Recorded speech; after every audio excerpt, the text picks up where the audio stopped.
warahmatullahi wabarakatuh. Yang terhormat, Bapak Ibu dosen penguji pada uji kinerja. Perkenalkan, nama saya Resti Utami. Saya guru di kelas 10, sekaligus mahasiswa PPG dalam jabatan Batch 4 Kementerian Agama Republik Indonesia tahun 2026. Bidang studi biologi di LPTK Universitas Pendidikan Indonesia dengan NIM 2529816. Hari ini saya akan melaksanakan praktik pembelajaran dalam rangka penilaian uji kinerja pada siswa kelas 10 dengan materi perubahan lingkungan. Selamat menyaksikan. Terima kasih. Wassalamualaikum warahmatullahi wabarakatuh. Selamat siang semuanya. Apa kabarnya hari ini?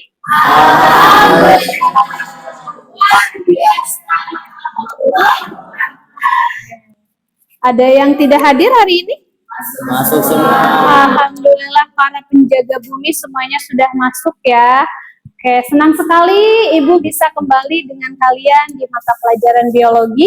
Hari ini kita akan membahas sesuatu yang sangat dekat dengan kita, yaitu tentang perubahan lingkungan. Sebelum kita mulai, yuk kita tenang sebentar. Ibu minta kalian berhenti sejenak dari segala aktivitas. Tarik napas yang dalam. Rasakan udara yang masuk ke dalam paru-paru kalian, lalu hembuskan dengan perlahan. Sebelum kita memulai, kita akan menyanyikan lagu Bangun Pemudi Pemuda terlebih dahulu. Ya, boleh berdiri semuanya.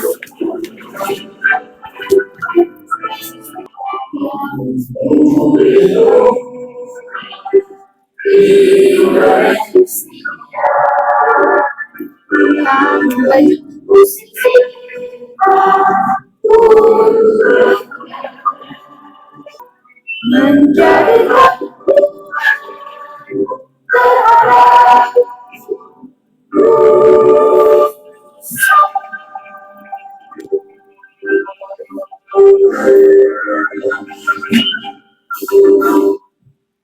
Oke, tepuk tangan untuk kita semua. Kalian boleh duduk kembali. Anak-anak, apakah kalian merasa udara pagi ini akan berbeda dengan beberapa tahun yang lalu? Ya, hal ini kita akan membedah fenomena tersebut dalam tema yang besar, yaitu tentang perubahan lingkungan. Sebelum kita lanjut, Ibu ingin bertanya dulu, adakah yang merasa cuaca sekarang itu makin sulit ditebak? Kira-kira kenapa ya cuacanya sekarang suka berubah-ubah tak menentu? Gini, Ya, kenapa? pemanasan global. Karena adanya pemanasan global. Nah, karena ada pemanasan global, suhu bumi itu akan meningkat dan menyebabkan adanya penguapan air laut menjadi lebih cepat.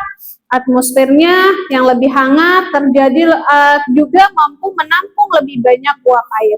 Dampaknya, pemanasan global ini berdampak membuat pola hujan menjadi tidak teratur, ya. Dalam waktu yang singkat, dia bisa hujan lebat, menyebabkan banjir. Namun di sisi lain, penguapan yang tinggi di daratan ini memicu pada kekeringan panjang di tempat yang lain. Lingkungan yang rusak membuat ekosistem sirkulasi bumi kehilangan keseimbangannya. Cuaca yang sulit ditebak ini menandakan atau ini adalah cara dari alam. Ada yang bisa menjawab? Izin menjawab, Bu. Silakan. Jika predator hilang, misalnya ular sawah diburu, maka mangsanya tikus akan membludak. Nah, karena tidak ada yang mengontrol jumlahnya kalau predatornya itu diburu. Sebaliknya nih ya, jika produsen itu contohnya padi dirusak, maka semua konsumen yang ada di atasnya akan kekurangan energi dan terancam mati. Baik, yang selanjutnya Ibu akan menyampaikan tujuan kita belajar pada hari ini. Nah, tujuan pembelajaran kita hari ini itu ada 3. Yang pertama, peserta didik dapat mengidentifikasi konsep dari perubahan lingkungan, ya, dan jenis-jenis pencemaran. Mau itu pencemaran air, tanah, dan udara di lingkungan sekitarnya. Yang kedua, peserta didik dapat menganalisis faktor penyebab dan dampak perubahan lingkungan, keseimbangan ekosistem, dan kesehatan manusia secara kritis. Jadi kalian harus tahu nih faktor apa saja sih yang menyebabkan adanya dampak perubahan lingkungan dan keseimbangan ekosistem dengan cara yang kritis. Yang ketiga, peserta didik dapat merumuskan solusi kreatif dan aplikatif untuk mengatasi masalah pencemaran lingkungan tertentu dengan memanfaatkan prinsip daur ulang atau ekologi tengah atau dengan teknologi ramah lingkungan. Nah, sampai sini dari tujuan-tujuan ini ada yang mau ditanyakan dulu atau tidak? Tidak. Oke. Kalau tidak ada yang akan ditanyakan, sekarang Ibu mau kalian melihat layar di depan. Coba kalian perhatikan dengan seksama, ya. Kalian perhatikan ini dengan seksama. Kalian pikirkan apa yang terjadi, apa dampaknya dari gambar ini. Coba sekarang kalian pikirkan, ini adalah gambar tumpukan sampah dan sungai yang letaknya itu tidak jauh dari sekolah kita, dari Mantiga Bogor ini. Lihat tumpukan sampahnya, apa yang kalian pikirkan tentang gambar ini, ya? Terus apakah ini hanya, mungkin kalian berpikir, ini merusak pemandangan, Bu. Ini nggak enak dilihat, Bu, sampah-sampah yang menumpuk seperti ini. Nah, ya, ini bukan hanya tentang tidak enak dipandang, tapi ini adalah sebuah ancaman, di mana tumpukan sampah ini adalah sebuah bom waktu yang kapan saja bisa meledak, yang akan membawa ancaman kesehatan dan lingkungan yang jauh lebih besar bagi warga sekitar, termasuk kita, komunitas Mantiga Bogor. Nah, apa saja sih ancaman yang akan terjadi dari penumpukan sampah ini? Izin menjawab, Bu. Ya. Adapun dampaknya yaitu adanya sumber penyakit, adanya pencemaran air dan tanah, mikroplastik yang masuk ke tubuh, dan terjadinya banjir mendadak. Oke.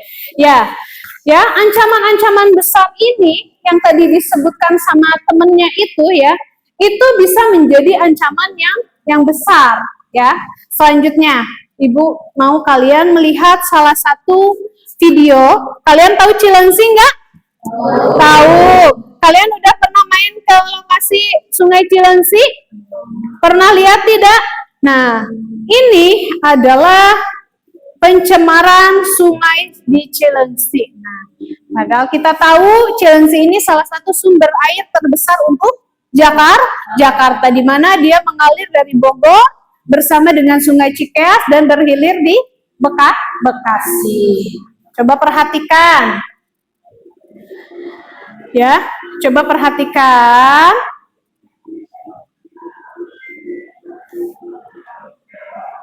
Tuh, ada ikan-ikan yang mati. Ya, ada ikan-ikan yang mati.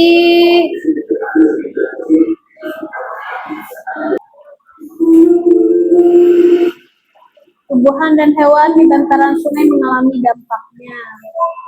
Jadi tidak cuma hewan, ikan-ikan, ya.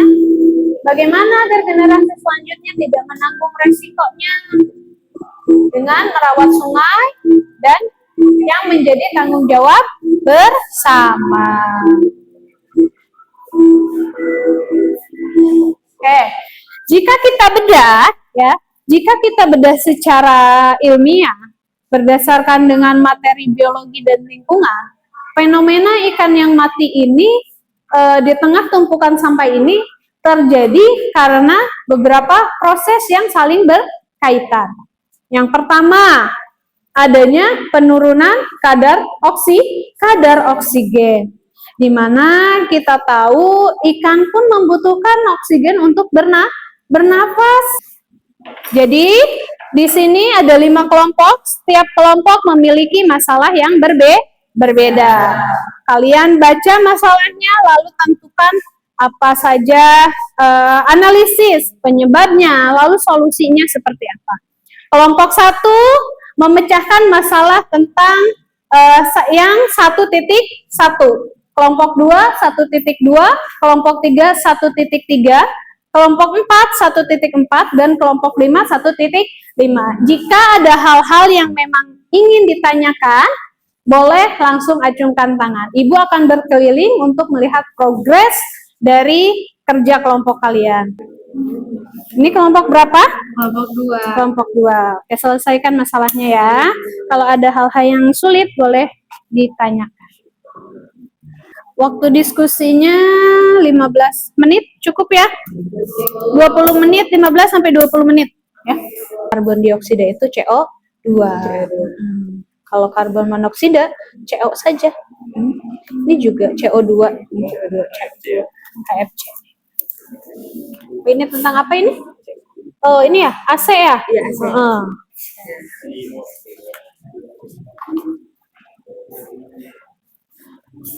Ini tentang apa? Pengolahan sampah kantin. Kalian harus menentukan ininya ya, solusinya, ya. Nggak cuman resikonya, tapi juga solusinya.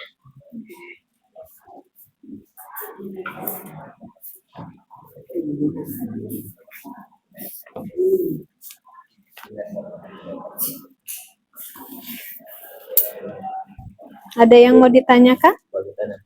Polutan itu polusi. Polusi sama aja. Sudah bisa diskusinya? Sudah.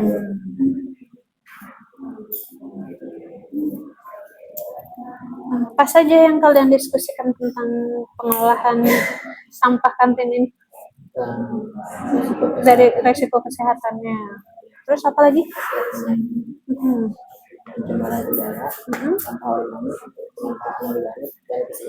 Oke, nanti kalian bahas ya, kayak cuman poin-poinnya aja. Kelompok ini sudah dapat jawabannya? Sudah, Ibu. Sudah. Solusinya sudah dapat? Sudah. Sudah. Oke. Ini juga sudah. Kelompok ini sudah dapat? Sudah. Oke.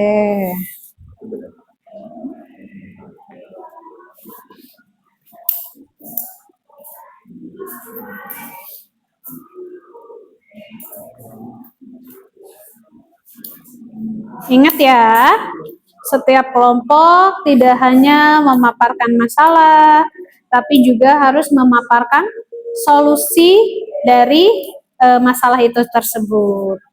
Misalkan, kamu udah tahu solusinya apa.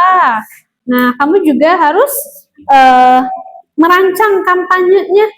Kira-kira apa nih kampanye yang bagusnya?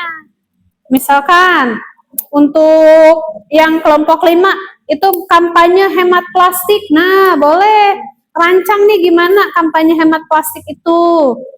Terus pakai poster digital ya.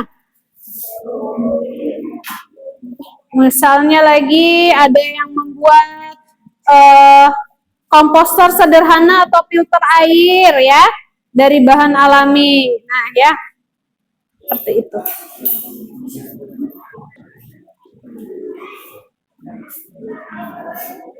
Kira-kira kampanyenya mau seperti apa? Kampanyenya paling ini, Bu. Kita penggunaan AC-nya jangan lupa hemat listrik. Hemat listrik. Iya, hemat listrik. Nanti dibikin posternya ya. Iya. Dibikin posternya, terus nanti boleh dari Canva atau dari apa itu. Kalian Oke. udah lebih tahu. Didesain ya. Didesain ya. Kira-kira ini kampanyenya mau apa nih? Pencemaran sungai. Kampanyenya mau apa kira-kira? Menjaga sungai? Menjaga sungai, oke. Nah, kalau ini kampanyenya mau ngapain nih ceritanya?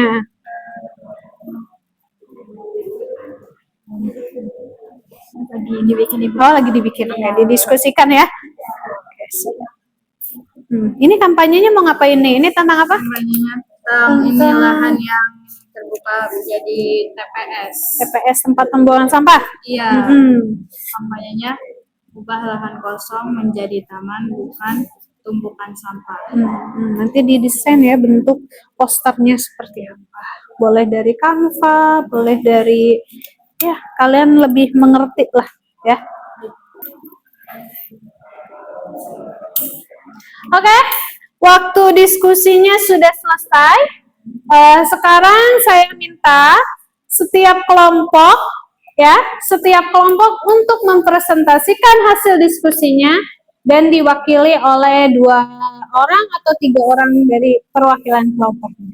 Oke, mulai dari kelompok 1. Ya, silakan kelompok 1 maju ke depan.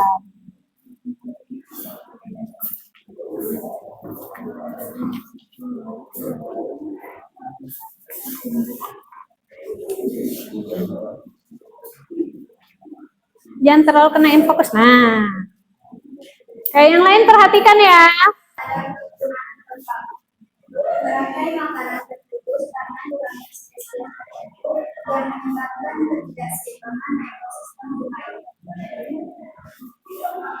Cukup sekian presentasi dari kelompok 1. Kurang lebihnya mohon maaf. Wassalamualaikum warahmatullahi wabarakatuh. Oke, dari kelompok 1, kampanyenya apa nih? Mau bikin poster seperti apa nih dari kelompok 1? Poster yang tentang menjaga sungai. Isi di poster itu kayak janganlah buang sampah ke sungai. Karena sungai itu sumber kehidupan. Ya, oke. Oke, presentasi yang bagus ya. Nanti kamu kan sudah mendesain untuk kampanyenya, nanti dibuat dalam bentuk poster ya. Oke, selanjutnya kelompok 2, silahkan. Baik, Assalamualaikum warahmatullahi wabarakatuh. Waalaikumsalam warahmatullahi wabarakatuh. Perkenalkan, nama saya Naisa Syafiqah Ahmad dan Lofrizal. yang akan mempresentasikan hasil diskusi kami tentang tugas yang diberikan. Dalam analisis ini terdapat masalah 1.2, yaitu sebuah lahan terbuka hijau diubah menjadi tempat pembuangan sampah atau TPS liar. Sampah dibakar secara rutin sehingga menghasilkan asap hitam pekat. Sementara cairan sampah meresap ke dalam tanah warga. Dan coba kamu analisis bagaimana pergeseran kualitas udara dan tanah di wilayah tersebut hingga memengaruhi kesehatan paru-paru penduduk dan kualitas air sumur. Di sini saya akan mempresentasikan tentang analisis kualitas udara dan kesehatan paru-paru. Yang pertama, pergeseran kualitas udara. Pembakaran sampah plastik dan organik secara terbuka menghasilkan asap hitam yang mengandung gas berbahaya seperti karbon monoksida, CO, nitrogen oksida, NOx, dan partikulat PM2,5, serta zat karsinogenik seperti dioksin.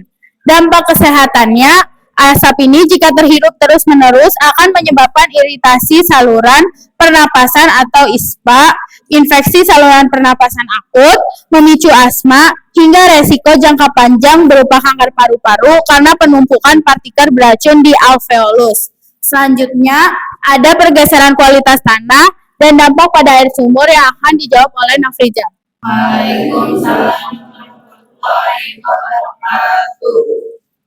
Di sini kami dari kelompok 3 ingin mempresentasikan tentang masalah 1.3 yang akan dibacakan oleh Resti.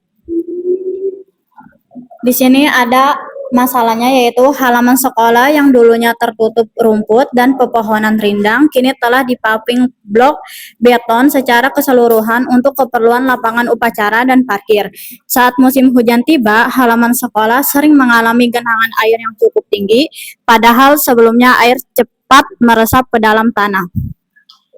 Analisisnya, bagaimana perubahan penutup lahan ini mempengaruhi siklus hidrologi di lingkungan sekolah dan apa dampak bagi ketersediaan air tanah di sumur-sumur sekitar sekolah dalam jangka panjang. Risiko kesehatan, faktor penyakit, sampah organik membusuk menjadi tempat berkembang biak lalat, kecoa, dan tikus yang membawa bakteri penyebab penyakit seperti diare, disentri, kolera, dan tipes. Pencemaran udara, bau busuk gas metana dan amonia dari proses pembusukan anaerobik dapat menyebabkan mual dan gangguan pernapasan ringan bagi warga sekolah yang beraktivitas di dekatnya. Pentingnya pemilahan sampah.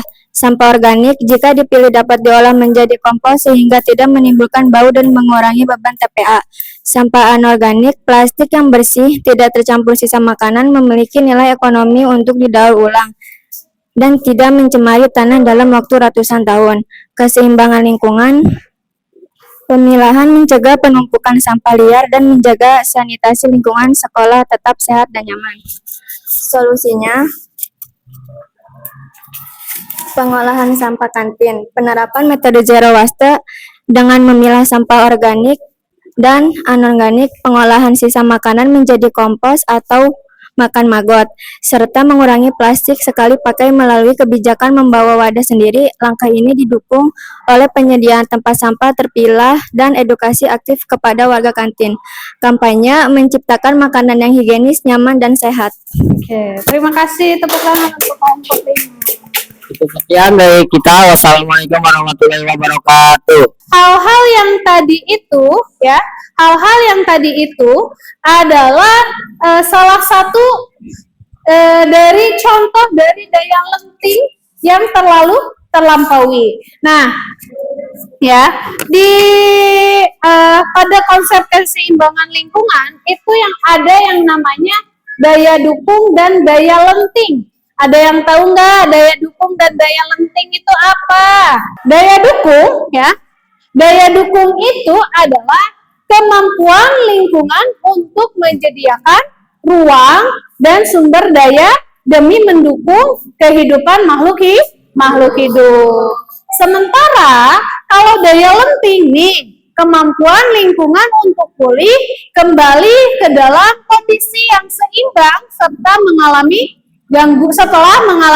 gangguan. Nah, jika gangguannya melebihi daya lentingnya, maka kerusakannya itu akan terjadi kerusakan yang permanen. Nah, jika gangguan atau pencemaran yang terjadi sudah melebihi batas daya lentingnya, alam itu tidak akan mampu untuk memperbaiki dirinya sendiri. Pencemaran itu ada apa aja? Ada pencemaran tanah, ada pencemaran air, ada pencemaran udara, ada apa lagi? Lingkungannya patah atau terputus seperti karet, ya, ia tidak bisa kembali jernih seperti alami. Terus reus, menggunakan kembali barang yang masih layak. Misalnya botol bekas selai untuk digunakan tempat pensil atau apa lagi yang bisa digunakan kembali? Botol plastik. Botol plastik Jadi tanaman. jadi tanaman. Jadi tempat pot. Nah, jadi pot tanaman ya. Terus apa lagi? Apalagi yang bisa kita daur ulang atau kita gunakan kembali? Plastik kita gunakan untuk apa? Untuk Plastik itu bisa kita gunakan untuk membuat baju yang terbuat dari plastik itu ya. Ya. Kalian ini sudah sangat baik ya, sudah sangat baik untuk menentukan masalah-masalah, menyampaikan solusi. Saya sangat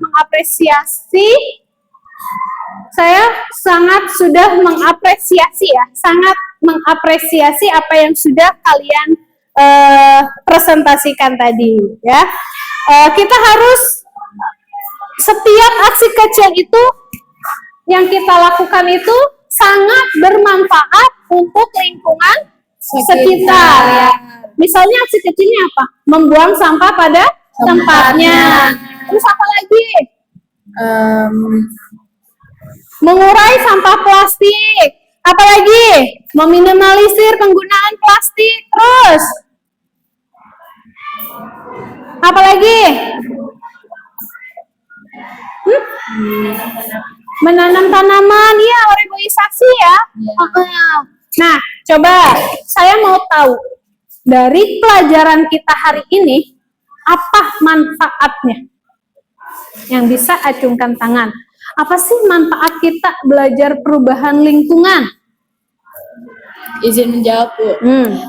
Manfaat dari pembelajaran kita pada hari ini tuh kita lebih peka lagi terhadap lingkungan sekitar, di mana kita harus melihat lingkungan sekitar untuk tidak membuang sampah sembarangan, agar tidak terjadi penumpukan sampah yang bisa mengakibatkan untuk orang-orang sekitarnya ataupun pada hewan tertentu seperti ikan yang telah dilihat pada video tadi. Katanya kalau kita belajar perubahan lingkungan, apalagi? Izin menjawab, Bu. Ya, silakan. Meningkatkan kesadaran ekologis. Meningkatkan kesadaran ekologis. Ada lagi? Bagus banget. Apa? Menumbuhkan kepedulian terhadap lingkungan. Oke. Masih semangat nggak nih? Masih. Masih, Masya Allah, masih semangat. Coba sekarang Aisyah akan membantu saya untuk memimpin ice breaking kita pada hari ini. Jadi ice breaking kita hari ini itu simpel aja, yaitu tepuk sesuai angka. Jadi kalau aku ngomong tepuk satu, kita tepuk satu. Tepuk satu. Kita mulai ya. Tepuk satu. Tepuk tiga. Tepuk dua. Tepuk empat. Nah, itu tepuk empat. Tepuk lima. Tepuk tiga. Tepuk satu. Tepuk tiga. Tepuk empat. Tepuk dua.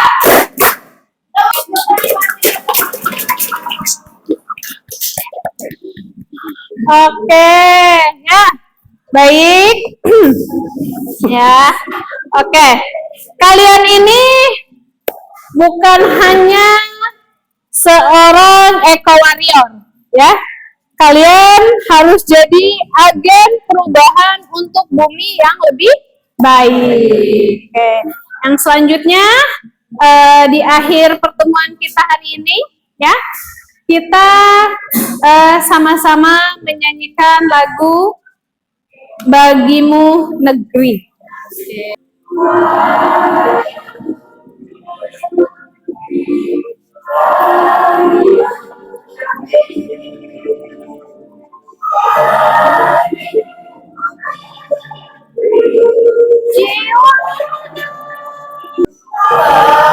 bagimu negeri, jiwa raga.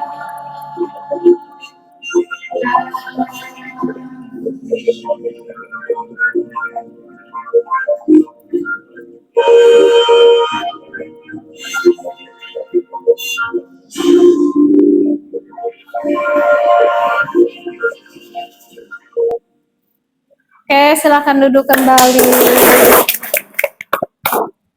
Baik, untuk materi selanjutnya yaitu nanti ya di minggu depan kita akan belajar tentang macam-macam daripada pencemaran. Baik, pertemuan kita hari ini kita tutup ya. Terima kasih atas waktunya. Semoga pertemuan kita hari ini bermanfaat untuk kita semua. Kita tutup dengan membaca doa Istaidu hai binanatul tidak.